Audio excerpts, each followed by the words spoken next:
শুক্রবার দুপুরে উত্তর দিনাজপুরের করণদিঘি থানার আলতাপুর ১ নম্বর গ্রাম পঞ্চায়েতের রাঘবপুর জরিপ মোড়ে ভয়াবহ সড়ক দুর্ঘটনাকে কেন্দ্র করে তীব্র উত্তেজনা ছড়ায়।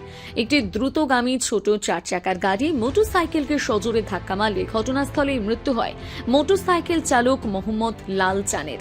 তিনি কামারতর এলাকার বাসিন্দা। দুর্ঘটনার খবর ছড়িয়ে পড়তে ক্ষুব্ধ জনতা প্রথমে ঘাতক গাড়িতে ভাঙচুর চালায়। পরে ঘটনাস্থলে পৌঁছানো করণদিঘি থানার পুলিশের গাড়িতেও হামলা হয়। চালকের শাস্তি ও এলাকায় যান নিয়ন্ত্রণের দাবিতে স্থানীয়রা দীর্ঘক্ষণ পথ অবরোধ করেন। পরিস্থিতি সামাল দিতে থানার উচ্চপদস্থ আধিকারিকরা ঘটনাস্থলে পৌঁছে বিক্ষুব্ধদের সঙ্গে কথা বলেন এবং কঠোর আইনি ব্যবস্থার আশ্বাস দেন। পরে অবরোধ উঠে যায়। পুলিশ মৃতদেহ ময়না তদন্তে পাঠিয়েছে এবং ঘটনার তদন্ত শুরু করেছে। এলাকায় টহল জারি রয়েছে। উত্তর দিনাজপুর থেকে অনুপ জেসওয়ালের প্রতিবেদন, নিউজ টুডে।